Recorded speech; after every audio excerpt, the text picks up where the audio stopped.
So one of the chain reactions to the firing of Secretary of State Rex Tillerson, which we spoke about yesterday, is that CIA Director Mike Pompeo is going to replace Tillerson as Secretary of State, presumably.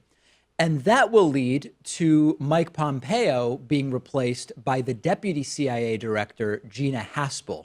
And this is a big problem. We should be very, very concerned about Gina Haspel becoming CIA Director.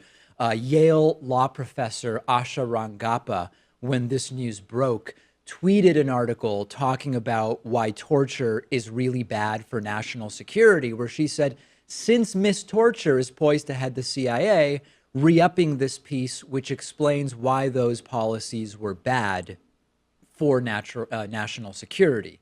Miss Torture, the reason why Gina Haspel is being referred to as Miss Torture is that she was hugely involved in the 2002 torture of detainees at a CIA prison in Thailand, and also of the cover-up of that torture. After overseeing the torture itself, she was involved in an order to destroy videotapes and records of that torture at that same Thai prison, detention facility. And she is sort of a throwback, I guess I'd call it, to one of the darker recent eras for the United States in terms of how we have treated detainees, the era of Abu Ghraib, the era of the torture report, and when we learned about all the horrible things we were doing to detainees.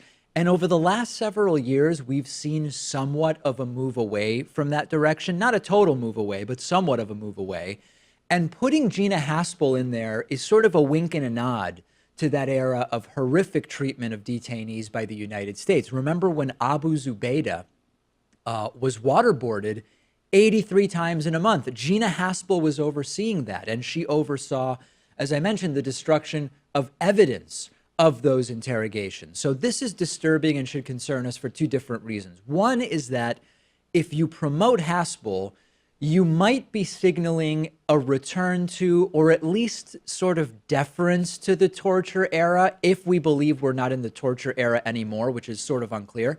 But the other signal that is sent when you take someone who oversaw and covered up some of the worst behavior by American intelligence in recent history and make them CIA director is that it's still not even really taken that seriously. That's what you're implying. If what Haspel oversaw and participated in was taken seriously, if it was truly a non-negotiable, just the U.S. will not in any way even implicitly condone what was done, she wouldn't have been deputy CIA director before and soon to be CIA director now, period. Yeah, this is why I don't think it's right to normalize the Bush administration, not only because that was a dark chapter in American history, but also because those career officials are still around. If they served in Bush's administration, they could also serve in Trump's administration, too. He's a Republican as well. Yeah. We know John Bolton, who was the architect of the Iraq War, or at least one of them. He may be Trump's next national security advisor, and that's scary. Right. And not that some of them didn't serve under Obama, right? We don't have to skip from Bush to Trump. This did not go away under Obama,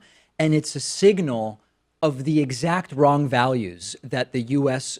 Should be. It's a signal of the values that the United States should not be promoting or even seeming to be implicitly condoning. And as reminders, these are sort of the boilerplates that I like to include in any story about torture and these so-called enhanced interrogation techniques.